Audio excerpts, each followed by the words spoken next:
Okay, well, hello everyone. I'm starting now, so thanks for waiting.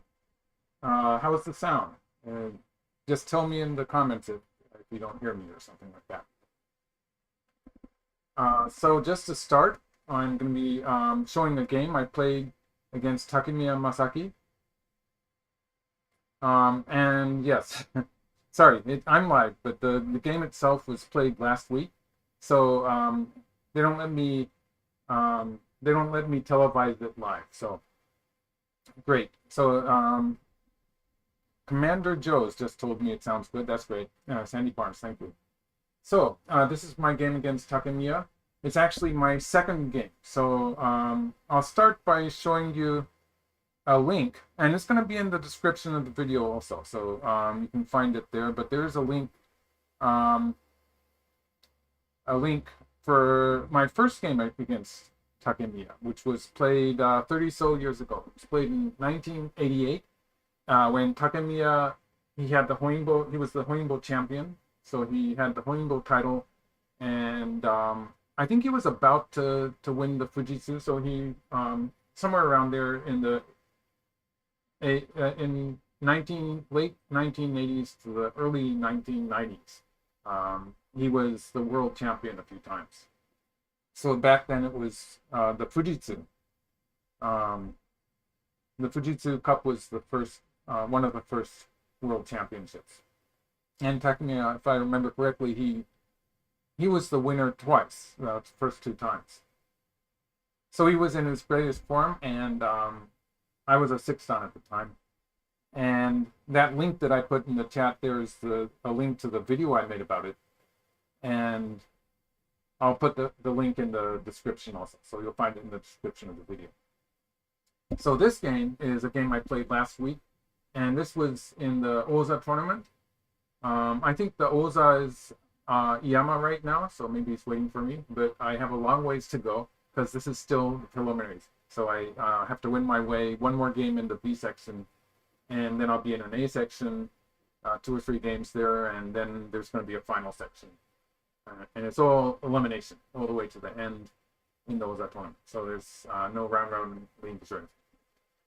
So I guess that's enough explanation. So I'll just go back to the start. I have the white stone, so I've oriented it this way, the way I saw the game come. And he played the Ninensei, the 2 star points, but he has stopped playing the Sanrensei, so just like me. So back then, in the other game that I put a link for, he did play the Sanrensei, and it was a similar opening. He had a great opening against me, and I won that game in the middle game. But it became close. It was 2.5 points. So in this game, he's playing an approach, which is, it's not unusual, even going back in the history of Takemiya, when he liked to play the Sanrensei. If his opponent plays a 3-4 point, then he can play this approach move. Now the buzzing is my computer doing the video, I think. So sorry about that. Might be, it's the fan. Okay. Let's see if that improved it a little bit. I pushed it away. Okay, yeah. I'm trying to remember. It's been a while since I've done a live. Partly it's because I've been a bit more busy, but also there weren't so many international tournaments at the top level. So I'm sort of waiting for some of those to start. Hopefully I'll be doing more live broadcasts in the future. Oh, that's a good question. Irish Gamer is asking, why not the high approach? The high approach is perfectly okay. Nowadays, just about anyone would play. Let's turn off the sound for. Some people like to hear the stones click, and some people don't like it. I'll just turn it off here. So, this can be played. White usually plays the attachment underneath, and so playing this Joseki, I usually play the high knight's move here nowadays. This would be perfectly okay. In fact, it's something that Takemiya sort of likes, so I would have expected him to play that. So it would have been perfectly normal. Yes, I know. Thanks, Tulip. I didn't realize that the fan would be so loud today. It's because it's a hot day.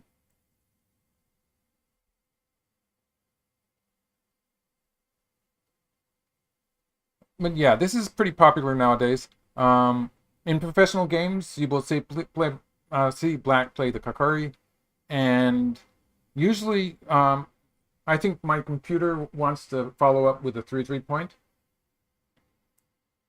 and sometimes I see people play an approach here, which is also like people can play an approach and play the attachment and a hane here. This is another modern opening that I see a lot. So I see a lot of people coming towards the corner here, but playing a high extension is also pretty normal. And I dived into the 3-3 point. So this is a point where I could have played any normal Kakaris. I was sort of challenging Takemiya to his own game because he does like to play big structural moils, so he likes to have a large area. But he's also actually very good when the board is split up. So I'm trying to make it a fairly a game where I take a lead in territory and give him his moyo, and I'm going to try to challenge him in that type of game. Okay, so extending here is the relatively simple move. So people who have been invaded in the 3-3 point, and some people don't like it. So some people want to keep things simple. And although he's a top professional level player, I would say Takemiya fits in that type. He doesn't want to do a lot of fancy joseki stuff. So this fits him. And it's advice I would give to weaker players also, that if you want to keep it simple, extending here is the best idea. The other choice, well, you have a number of choices. I wouldn't advise this double hane too much early in the game. My take on this joseki is that the efficiency of white's ponnuki is usually slightly better than black's corner territory just starting the game, so in the opening. And then as the game progresses and the board fills up with stones, the value of this ponnuki becomes smaller, and so it gets better for black in this case, the player who takes the corner. So I'd say that that's my thumb rule about this joseki. People just don't play this one anymore because computers give them a bad score if they do that, so it's sort of a no-no. But you see a lot of this move. So I'll talk about this move. This move is very similar to the extension, but it gives white this move. It gives white an opportunity to do this, which sometimes leads to what is called the flying daggers variation, and it's really complicated. So that's when black covers here and white plays here, and we get into this fight. So you probably, unless you've researched it very deeply, you don't want to get into this variation because it's dangerous. So black extended, and I played the knight's move. Here you sometimes see people jumping, and this sort of depends on the ladder. So in the case that the ladder is good for black, black can do this, and this is probably good for black. Like I need a very good ladder breaking move. I'm not sure that this would be, 9 would be a ladder breaking move, but I'm not sure it's going to be good enough. I'd say this is probably okay for black. Losing the ladder is pretty important. So yeah, so here, black could have played a Sanninsei-like shape. I think he would have been annoyed if I had invaded the 3-3 point after this. Okay, Shinuito is talking about Takemiya with the Nadara, the Avalanche Joseki. And so there was this game he played in which he got into the Avalanche Joseki and one of the more complicated variations of it. And I think he thought he used some huge amount of time trying to figure it out because he couldn't remember the Joseki or something like that. And that's what he claimed. He was probably thinking about pretty high level stuff, but he claimed that he had just forgotten the Joseki. And he probably said that. That sounds like something he would say. So thanks for putting that in.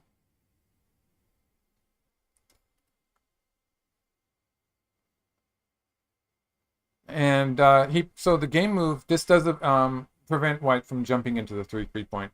And in this upper right corner here, extending here towards the white shape, it's always a move that black is looking to play. So black's corner enclosure in the upper left corner is pointing towards that move at M17 that black is going to play at some future point. So this is M17 is the point that black plays when black is thinking of, you might say black's even attacking that white group in the corner.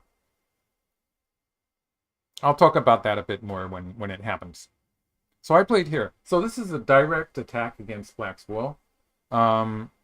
If you think that's a bit close, it's actually okay for white to play somewhere in the middle of the side. And so like if black plays here, I would have room. Oh, I actually made that variation. So if black plays here, white would have room to extend. Or yeah, white would have room to extend in this variation too. Or play the nice move. So the high nice move is where I would play.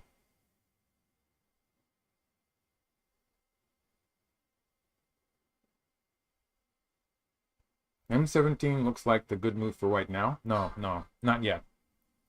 I'm going to invade the left side. Maybe he was talking about something else, though. Okay, so I attacked the black wall. If I had black, I would have played this one. And something like this might continue. So this is actually a computer-generated. The file I'm using here is the file I made while I was trying to figure out what was going on. So a lot of computer-generated variations in them. The ones that I'm going to add right now are the ones that are my ideas, basically. Hello, Cyphus. So in the game, black immediately started something in the corner. So this is, in this Joseki, playing the Hane here, and following up with this attachment. This is the standard sequence that black does. So it's a common Joseki, but my research had told me that black doesn't usually do it when white has a stone 3 spaces away. So this move that white played, that I played at D8, is a move that I saw AlphaGo play several years ago when AlphaGo, actually it was when AlphaGo was disclosing, when DeepMind disclosed the AlphaGo versus AlphaGo game. So it was about the time that AlphaGo played KJ, a bit later than it played. It wasn't the Lee Sedol version. It was the later version. I think Master might have played it, and then of course Zero played this move a lot. And so I researched it to a certain degree. This was several years ago, and I knew that when black does this, white can make an attack on the wall. So this was what happened in the game, and I can show it to you. So this is the variation that I remembered from a few years in the past, and I knew that white could do this. But I had not completely... Yes, there is a typo in Takemiya's name. Okay, let's see if I can fix that just now.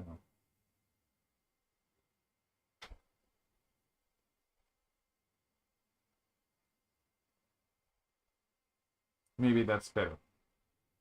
Thanks for catching that. So I knew that this was okay for white. It's going to be a co-like situation. So just going back, yeah, so that's why I was expecting black not to do that, and to actually play a pincer move. So this would be the more normal move. So black's getting into a variation, and you know it's black who has instigated this.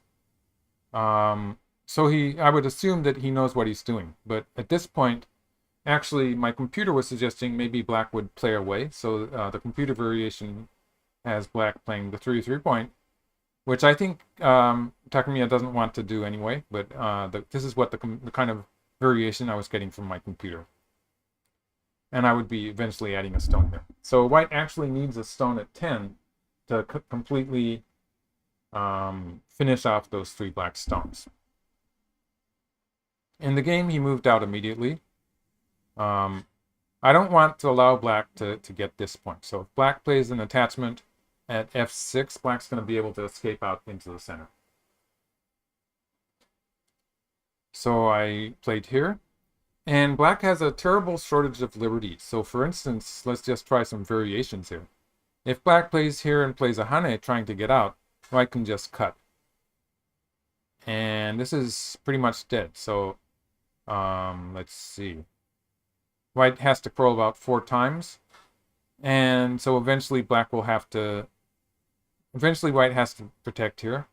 But white does have enough liberties to win the race. So black has 3 liberties left and white has 4. So white wins by 1 move. Leonardo is asking how black's going to work his way out of this. And like I was saying, the computer is saying black just plays away and forgets those 3 stones for the time being. So what black did in the game, if black plays, let's just make one more variation. If black plays here, this is still really tough for black.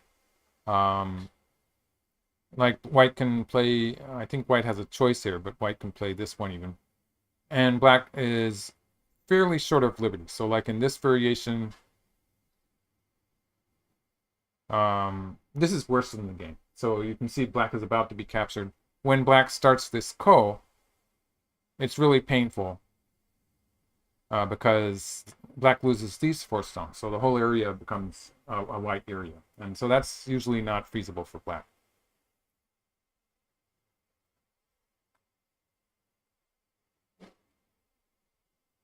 So in the game, black covered here. This is the only move. And I play here. There's some... I had some fun with the variations here, but I'll just leave it. The main variation is the game variation. And black has 4 liberties.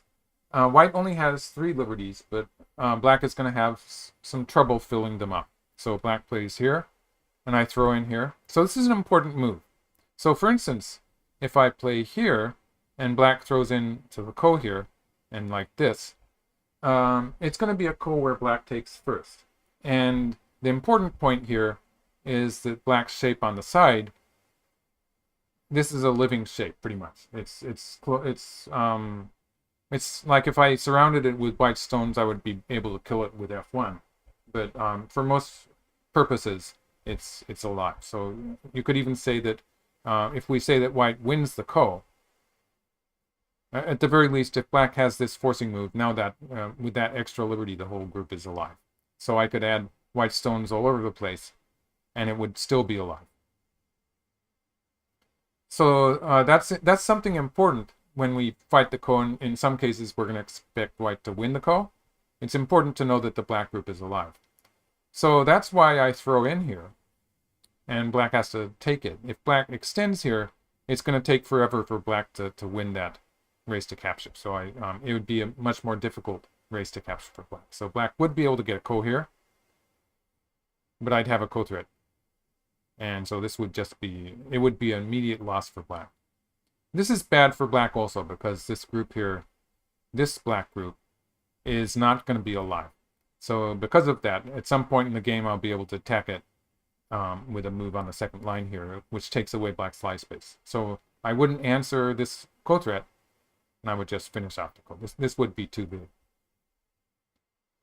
So black doesn't have the option of extending them. Probably too much detail here. So, but I'll get on with the game. Black captures, and white fills a liberty. So with filling this liberty, I have a local advantage here. And so,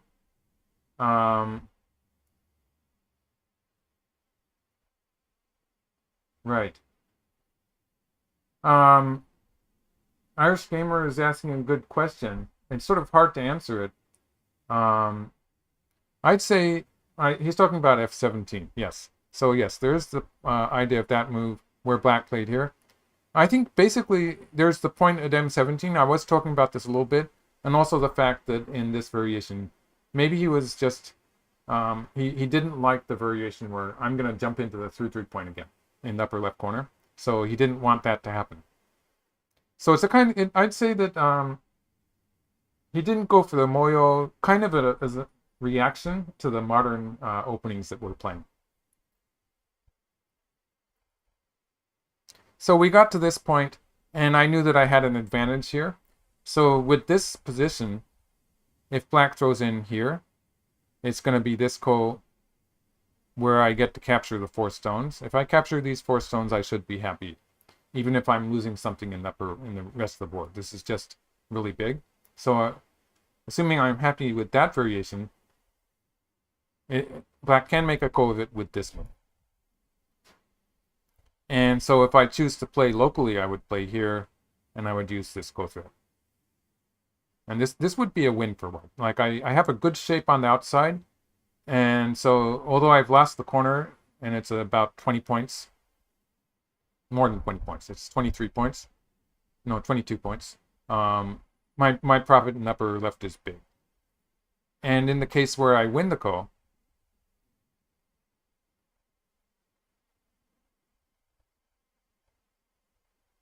for the time being, I can live in this corner. But later on, when I play here, there will be black will eventually have to add a stone here for maybe that's going to be a bit painful. So I think this is, I have a lot of territory. I have a nice shape on the left side. I should be happy enough with this. That was my feeling during the game. So back to the game. So I think I'm doing well. Black doesn't want to play this ko, and it's probably premature for black to play this ko. Another way I could handle it would I could leave it at this point, because there's no way for black to finish off with just one move. So I could leave it and start stuff like this, which might be it's less direct. It could be more successful. So I have that choice also. Some tea.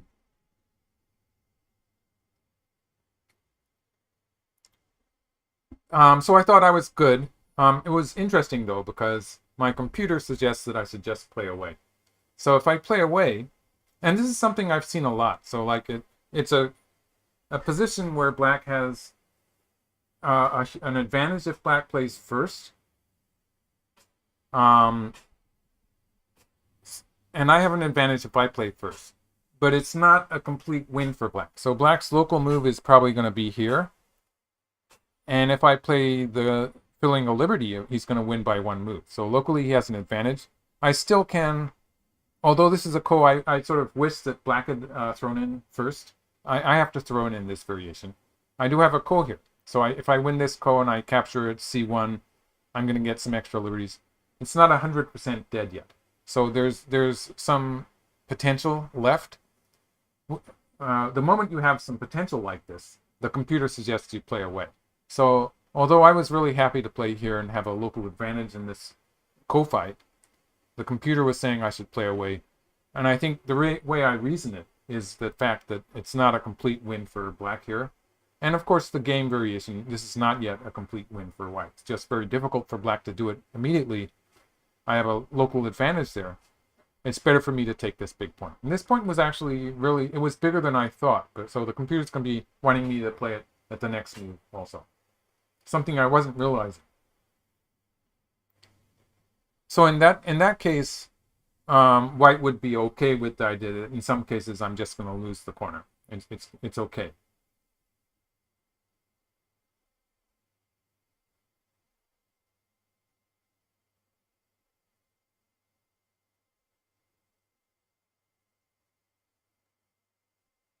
I made a mistake with the chat. It's probably too late for me to fix that. Okay. It's been a while since I did a live, so I'm a bit rusty here. So I filled a liberty. And black, this is an important point that black took. And I played here. I thought that was an important point, but again, the computer was suggesting I play this point on the left.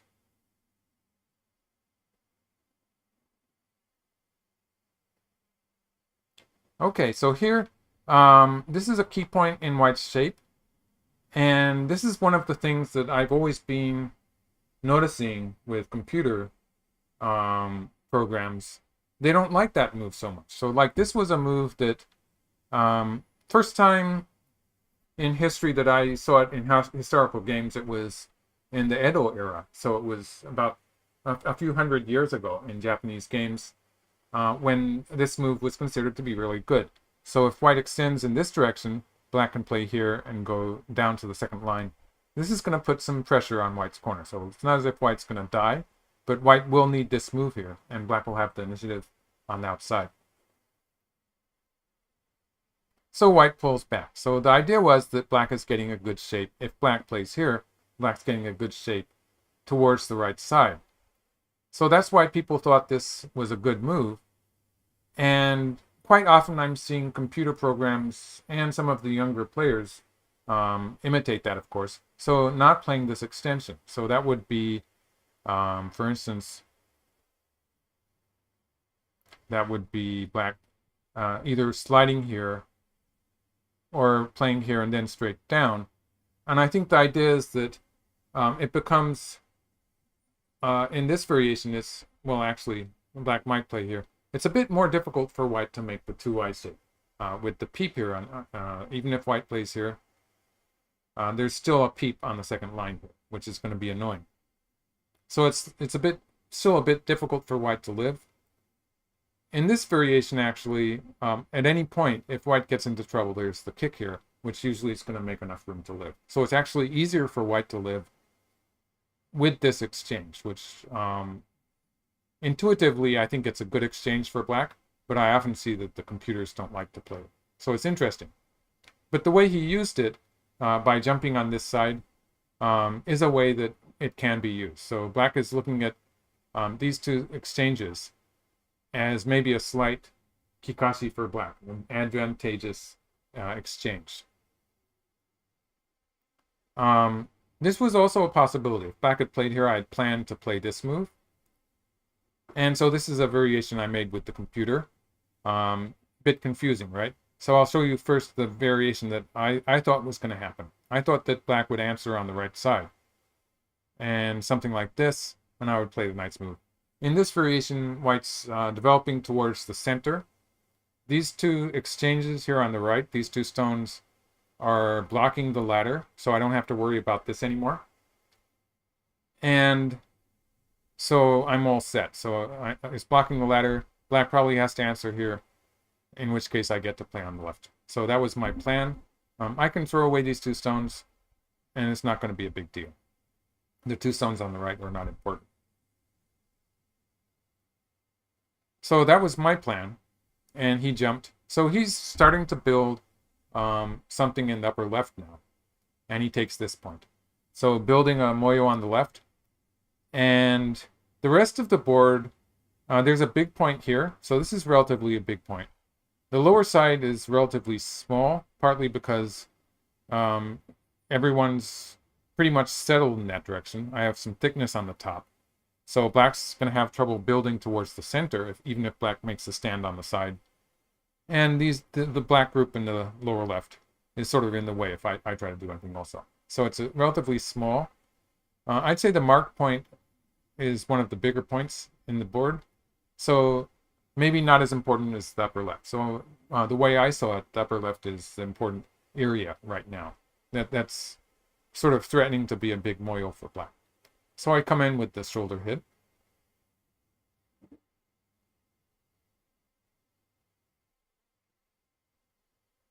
Jack Chow is asking if Shinjinso played Katago at OGS, how much estimated points would he win or lose by?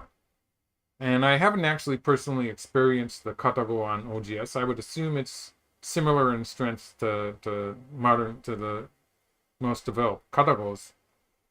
You know, these things do depend on how much time you're giving the players or the computers, or how strong the computer is, of course. So that I would assume it's pretty good. So saying that, I would say even top pros like Shinjinso are probably a 2-stone handicap. 15, well, he would probably resign. Probably 15, 20 points. I don't know. Maybe you'd get a more exact answer if asking him. Okay, black pulls back. And I have to do something about the peep here. And so I pushed. This was a point where it was getting exciting. I was thinking of this move. This was the move that my computer approved on more. And white should be able to sort of counter this with the threat of the E17 Hane. So I probably don't have to worry about black doing that. I'm going to get a live shape on the side. So I could have waited with the push at 5. In the game, it worked really well, but this was a point where my computer wanted black to be trying stuff like this, which would have been a bit complicated with maybe it would be me playing a Hane here. But this would have been the more active way for black to play. I'm not going to get into that for reasons. It was confusing for me. So I'll leave it there. So I play a peep. This is, in some cases, this is going to function as a ladder break. The stone here, in some cases, it's going to break the ladder. So for instance, when we get into a position like this, and so for instance, this is, for the time being, it's a geta, actually. It's a net. But there are some shapes where it's going to be a ladder. So in this position, I would actually start with this and maybe start with this side and things like this. So it's going to work in a number of ways. But in some cases, this stone will be, I thought it would be a ladder breaking move. So it's this ladder is going to hit that stone in some of the variations. Yes, Jack Cho. I would assume it would be probably in the vicinity of 15 points. A game between Shinjinso and Katago. He's probably played Katago. Or maybe it's fine art that he plays. He plays... top pros play on servers, Go servers. And they play against computers. So black starts a ko here. So this is more kind of a... trying to be a nuisance to white. It's not as if it's going to immediately kill the white corner. So he's trying to make some action there while he figures out he's actually going to try to build in the center of the board. So from here on, we're going to see, on a smaller scale than usual, we're going to see a Takemiya Moyo develop from nothing. So he's really good at creating these areas where you don't see anything happening. I'm pretty sure that you don't really see a lot of potential for black in the center of the board. It's going to emerge. So that's what I want people to be watching for in the following sequence. Okay, Cyphus. Yeah, I did talk about my games against Takemiya. There's one game I've made a video of. I can repost that. It's actually in the description of the video, so you can probably find it there. But also, I can copy it to the chat if anyone has seen the chat here.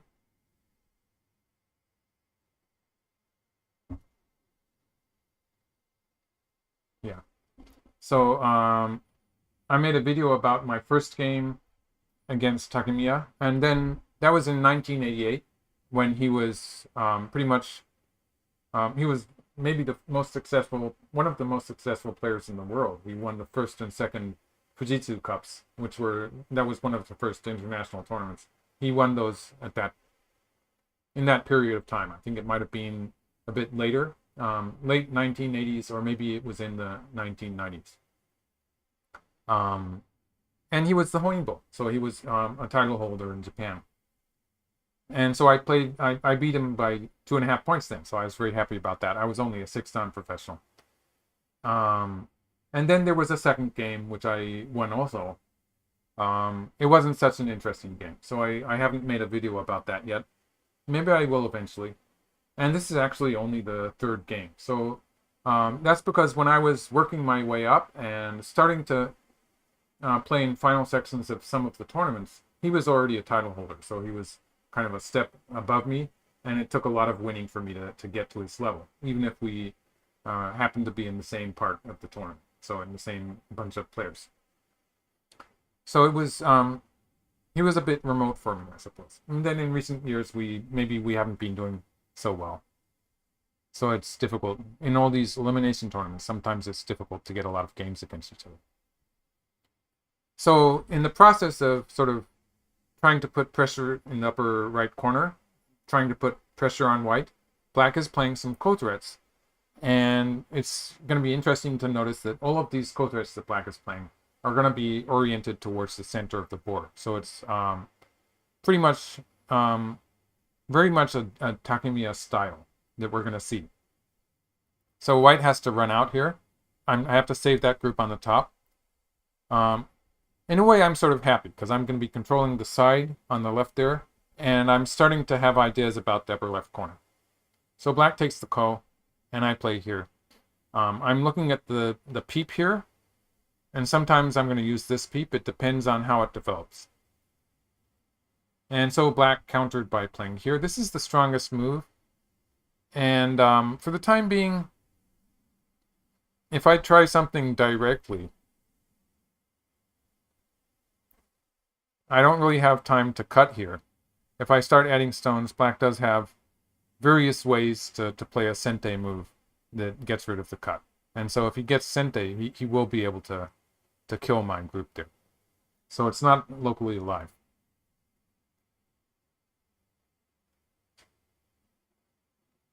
So I didn't try that. I played the jump on, so I'm improving my side.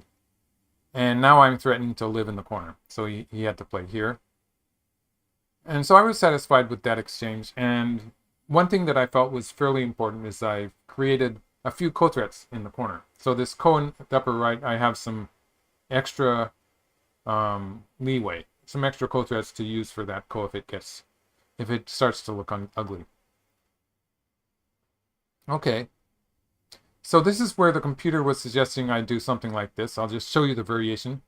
I had trouble understanding this one. So like I'm just going to show it to you. The way I see it, it doesn't seem to be working for white.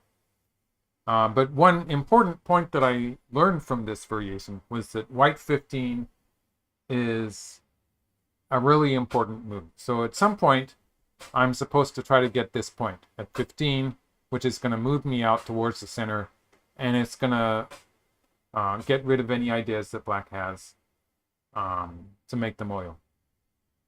Traditionally, Jack Chow is asking some good questions here. So, based on long-term history, does white or black have a higher win rate or advantage with about 6.5 komi? So, of course, in ancient times, they didn't have komi. So that changed the way they played the game. And if we're talking in the context of komi, the point results of those games, they can't be translated into a komi-like situation. We can't say that since black only won by 3 points, maybe that was a win by white. When people are ahead, they control the flow of the game. So those games, we have to disregard them if we're talking about a komi, 6.5 komi. People like black better with the 5.5, and then after 6.5, it's a bit more ambiguous. So I'd say there was a short period of time where people still liked black. And of course, with the Chinese rules, it's a bigger komi. So it's what we would call 7.5 points. So with 7.5, people tended to like white. I think with the modern openings, with computer analysis of games, a larger number of people are liking white better. So that's my feeling about it. I don't have any statistics for you, really. I think that the white winning rate is gradually getting better. And we don't have such a long history with 6.5. It's just a decade or so, I suppose, with 6.5. So I'd say on the whole, it's probably about even.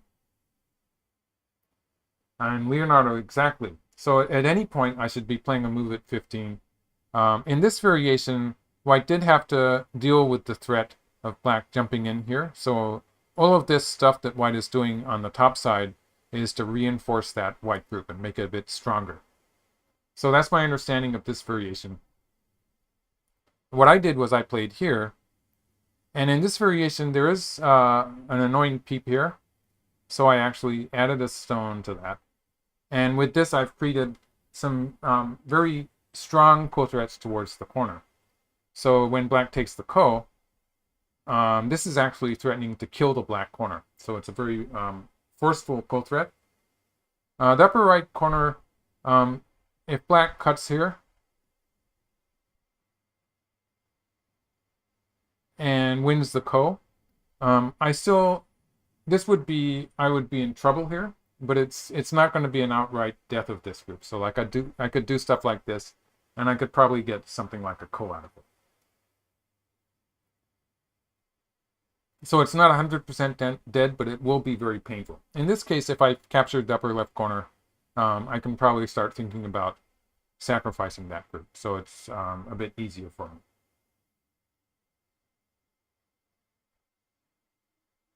Okay, so the idea was that I was creating co-threats, and sort of related to that question about how serious the ko is, at any point in this whole variation, the computer is wanting me to play this move. So this move would be extending that white group towards the center, and so it would be some extra safety in the case that black actually starts this ko. When black starts this ko, it's a dangerous ko for black also, because black's wasted a move at S18. And so black would have to play very forceful ko threats, which are probably losing points locally. And I would have ko threats like this, or maybe like this. I have some ko threats which are about the same size of the ko. Any ko threats that give me a living shape on the top are going to be good enough in this case. So at any point, I should be playing at 1, and I didn't realize it. So the computer's really annoyed at me and keeps saying it every time I play a move. So yeah, so that's what I was seeing with the computer analysis. At every move, it wanted me to play at N14. N14. Right. So with this move, for instance. Yeah. So usually pros, that was pretty bad. Like usually you get to it fairly soon. It was pretty bad that I was missing this with every move, but I was sort of fixed on the idea of continuing the call. I am losing some points with these co-threats in the upper left, so I'm losing some points here. But by keeping a position where I have some very forceful co-threats, so for instance, if I play here, and this is going to be a co-threat that is actually threatening to kill the black group, and so I'm saving those co-threats.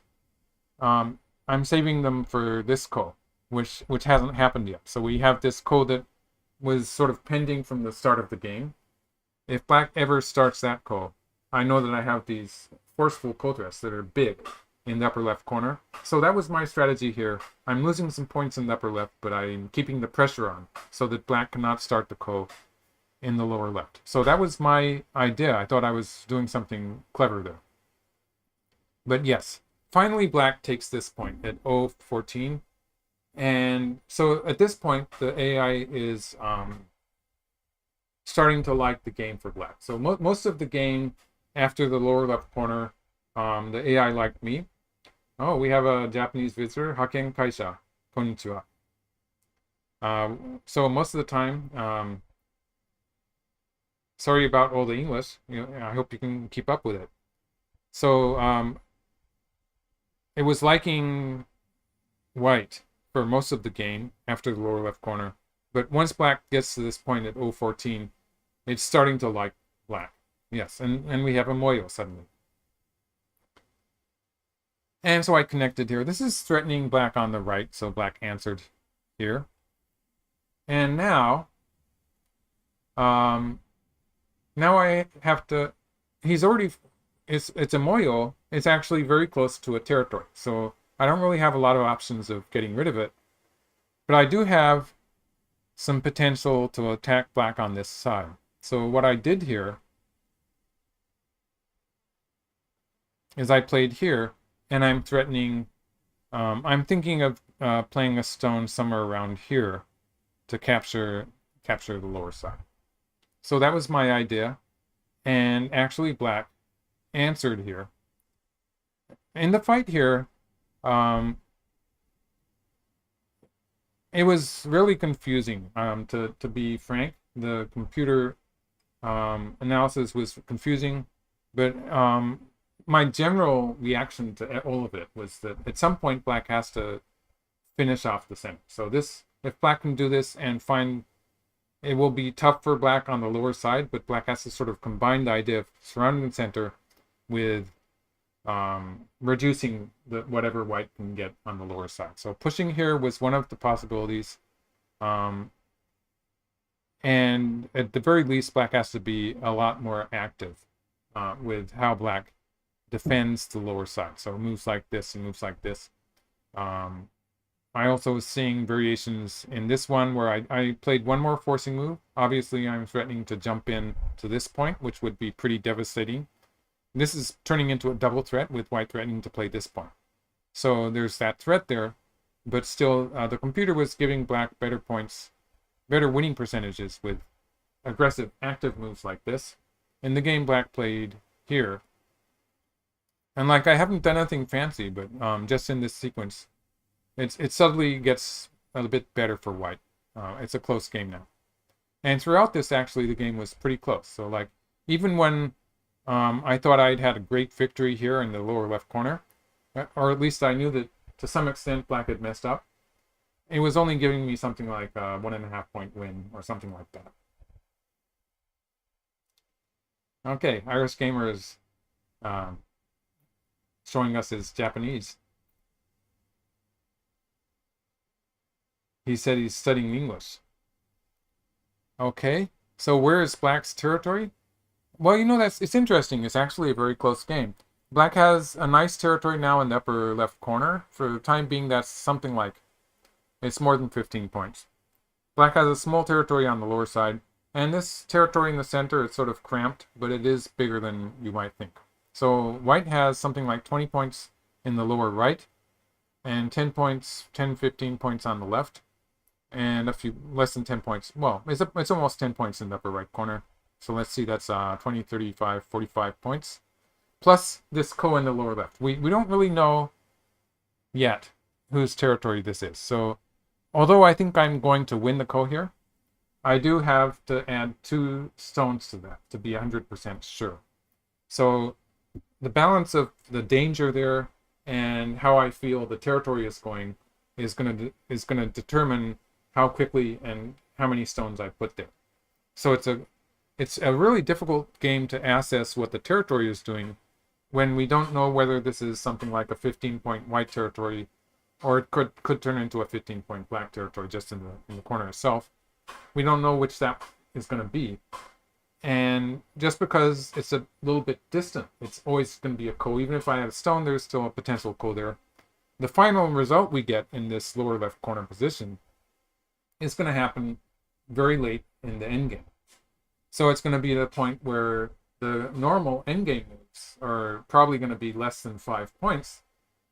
And so the 30-point swing with the result of this ko can be extremely important.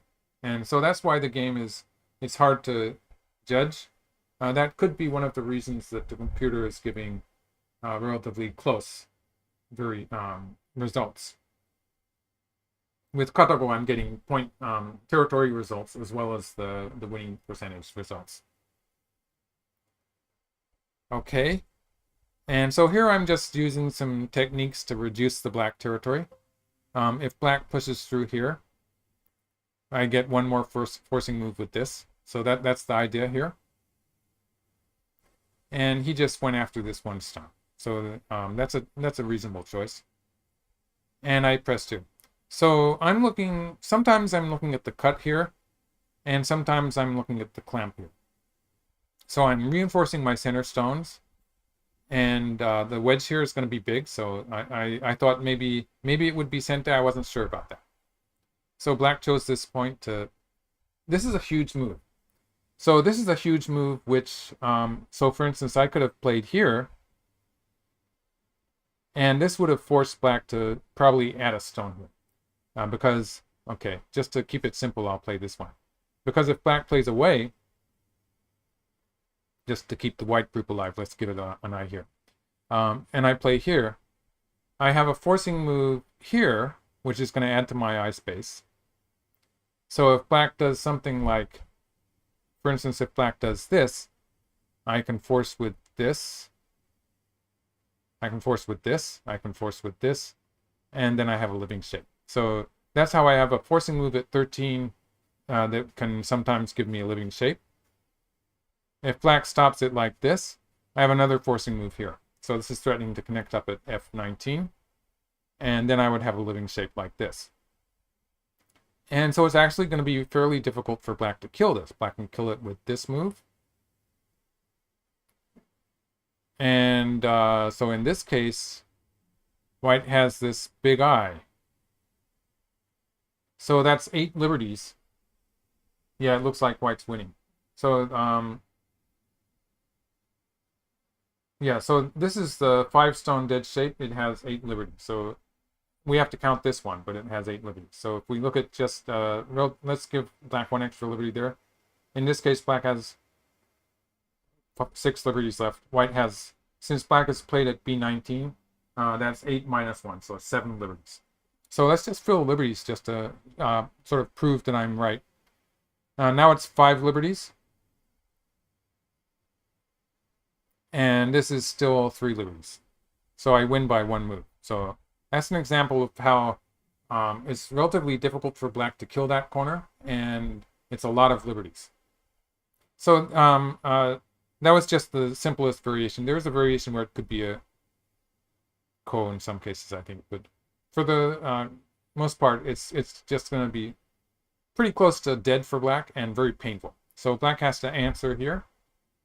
This would have been a really big move. So why didn't I play it? I didn't play it because I wanted to use those moves as co-threats for the lower left corner. So that's why I was not keeping that off the board.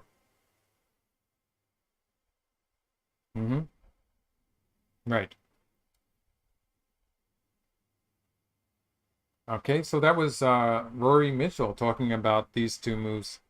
A bit too low, a bit too submissive. Exactly.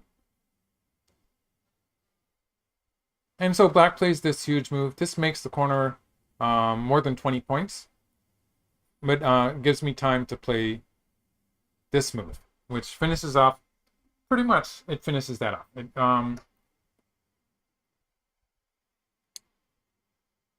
So now, in order to make it a ko, black has to play this move. So almost always, this is going to be a disaster for black, because even if black can find a way to kill something,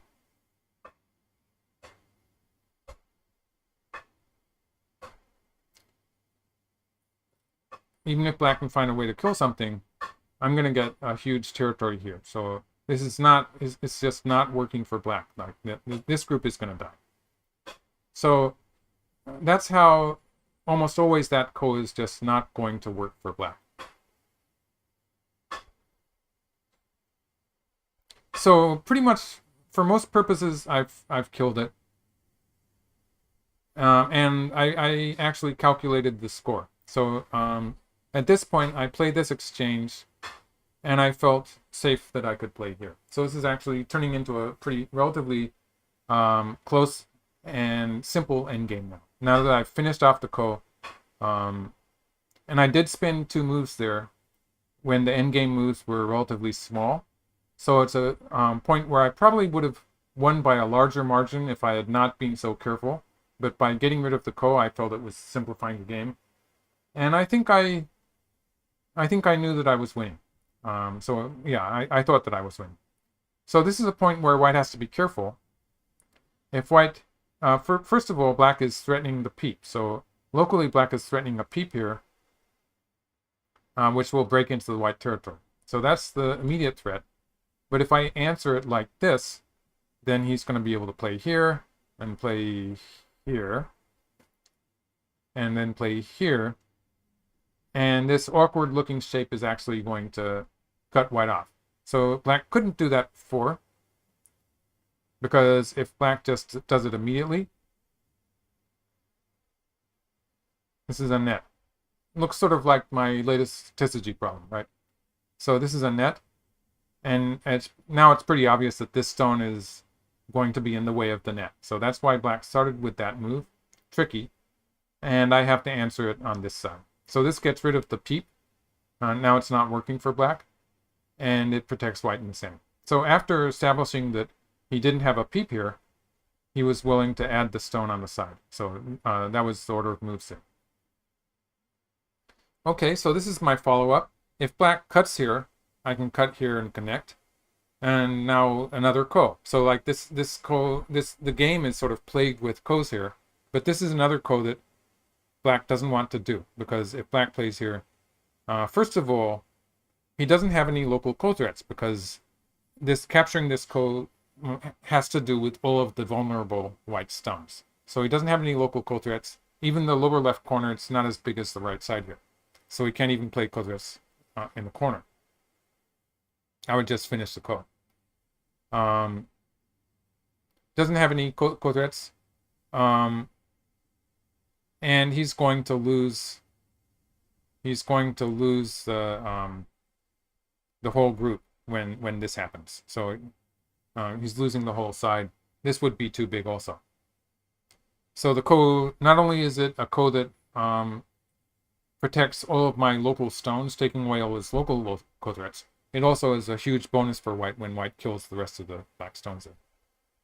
So that's why this would just be dead on the right. He has no way to save it. And so he had to play here. If he plays down, I can still, in this case, I would cut here and cut black off here. In this case, the main problem for black is that the group on the left is dead now. So yeah. And if he, yeah, so he played here. So this was the Tesuji, and it gives him an extra eye at this point.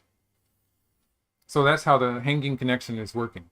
I cannot crawl here because black can throw and capture. So that's how the hanging connection is. It's better than the solid connection. Without thinking, one might play this move. This move actually is not alive. So white can do this, and black might have trouble making two eyes. So the hanging connection here is an important move.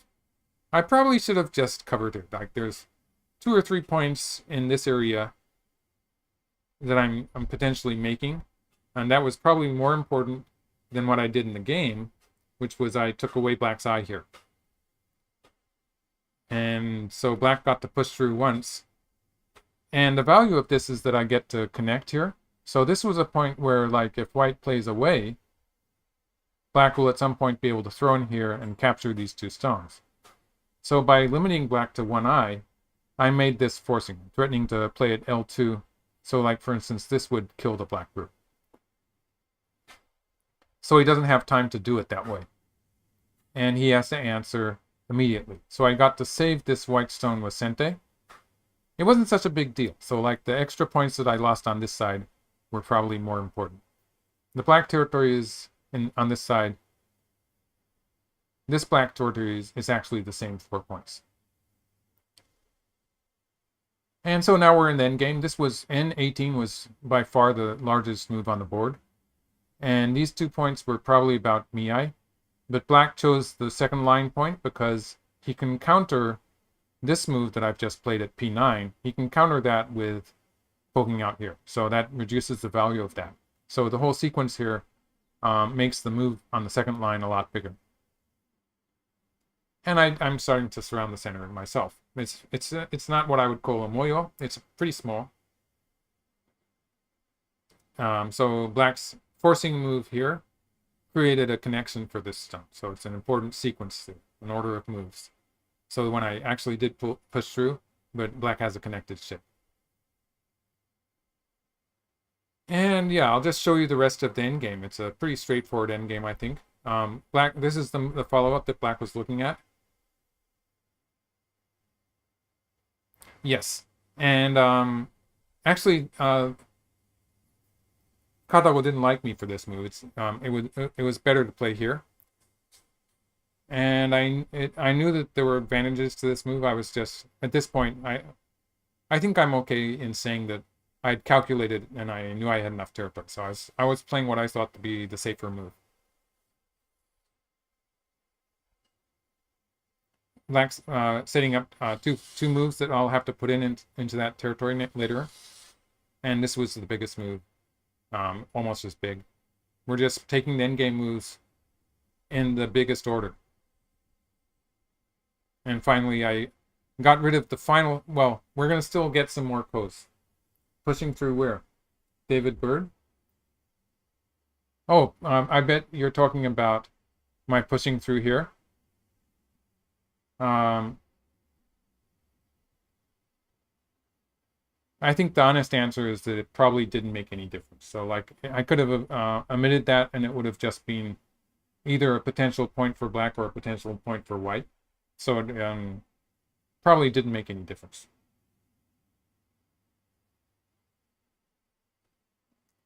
So yes, so this was by far the biggest move.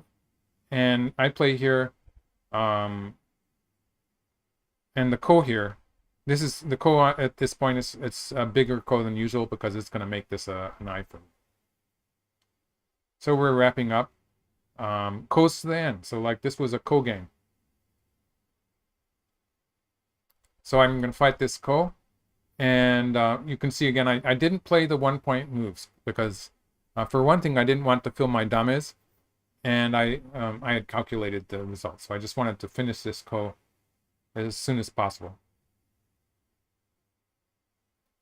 And black plays the final ko. So we're going to fill some dame here for a bit. And finally, black fills this ko. I did have a result for you, so let's see if I can find that.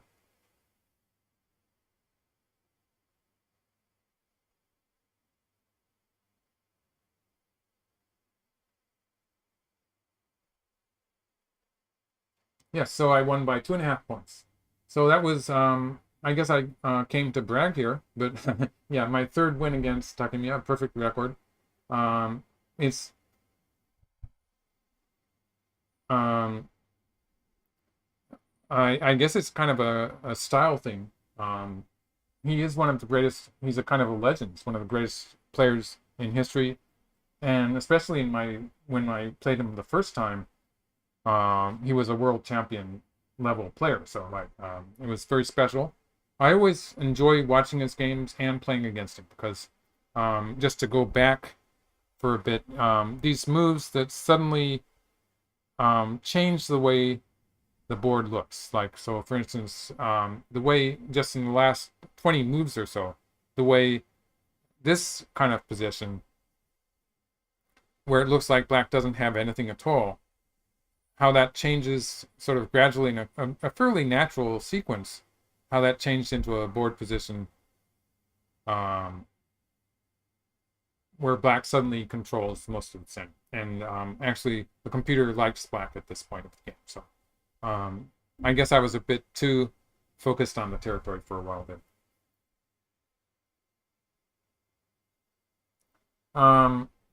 Okay, Sabat Night 13. I'll answer that question to finish this live stream. When I became a pro, I think he was probably already a 9-dan, or at least he was very close to it. I forget exactly when he became a 9-dan, but when I played my first game 30 so years ago, he was already a 9-dan as well as being the Hoinbo title holder, and also at that sometime around then he was taking world championships also.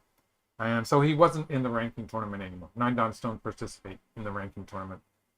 And for the last 20 so years, it hasn't even been played. So much for the ranking tournament. We have to find ways to get to each other in the elimination tournament. So that's why it was relatively small number.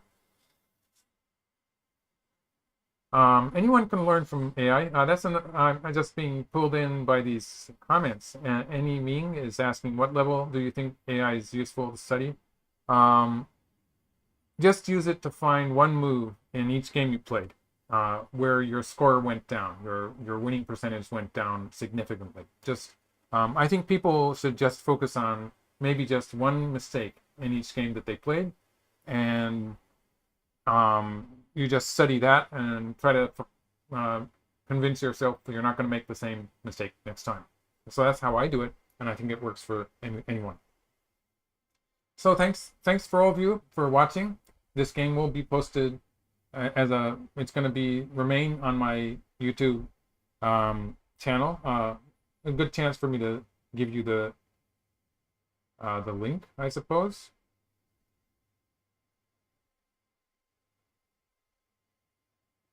A link to my channel. Subscribe to my channel if you haven't done so already. And yeah, I do a lot of stuff on the YouTube, so subscribe to my YouTube channel.